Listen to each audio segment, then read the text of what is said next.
काफ़ी एक महत्वपूर्ण इवेंट बजट को लेकर अभी कुछ एक्सक्लूसिव डिटेल्स आ रही है, क्या यहाँ से पॉसिबिलिटीज़ है, कब आ सकता है बजट? देखिए, बजट को लेके सबसे पहली बात तो बताऊं कि बजट जो है सो जुलाई के तीसरे हफ्ते में पेश हो सकता है। हालांकि किस तारीख को पेश होगा वो अभी तक तय नहीं किया गया है, इसके लिए अलग अलग विकल्प है। सबसे पहले तो ये बताऊं कि 18 जून से, जी हाँ, मतलब एक हफ्ते बाद, 6 दिन बाद प्री बजट कंसल्टेशन शुरू होगा, जिसमें अलग अलग इंडस्ट्री, अलग अलग स्टेक होल्डर्स के साथ सलाह मशविरा का दौर चलेगा। ये करीब 8 से 10 दिन तक चलेगा और फिर उनके कंसल्टेशन के आधार पर वो प्रस्ताव तैयार किए जाएंगे जिसका ऐलान किया जाना है। फिर उस प्रस्ताव के ऊपर वित्त मंत्रालय, प्रधानमंत्री कार्यालय आपस में मंथन करेगा और फिर जब प्रस्ताव अंतिम रूप हो जाएगा तब बजट छपने की प्रक्रिया शुरू होगी, फिर बजट पेश होगा। तो बहुत जल्द हुआ तो तीसरे हफ्ते में बजट पेश हो सकता है।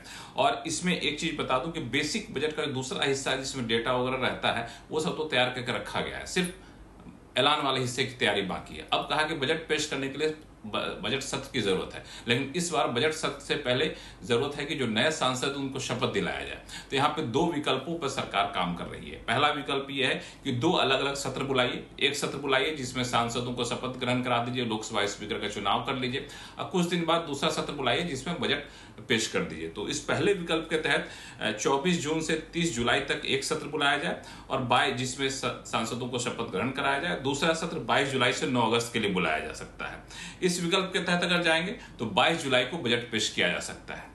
एक दूसरा विकल्प है कि एक ही सत्र बुलाया जाए जैसा कि 2019 में हुआ था और उसी में शपथ ग्रहण भी करा लिया जाए, उसी में बजट भी पेश करा दिया जाए। इस विकल्प के तहत 1 जुलाई से 2 अगस्त तक का सत्र बुलाया जा सकता है और इस दूसरे विकल्प के तहत 8 जुलाई को बजट पेश किया जा सकता है। तो ये अभी 2 अलग अलग विकल्प है। अंतिम फैसला अगले कुछ दिनों में ले लिया जाएगा। इस बीच आज वित्त मंत्री अपना ऑफिस में पदभार ग्रहण कर रही हैं, उसके बाद बजट की तैयारियां जोरों पर शुरू हो जाएंगी।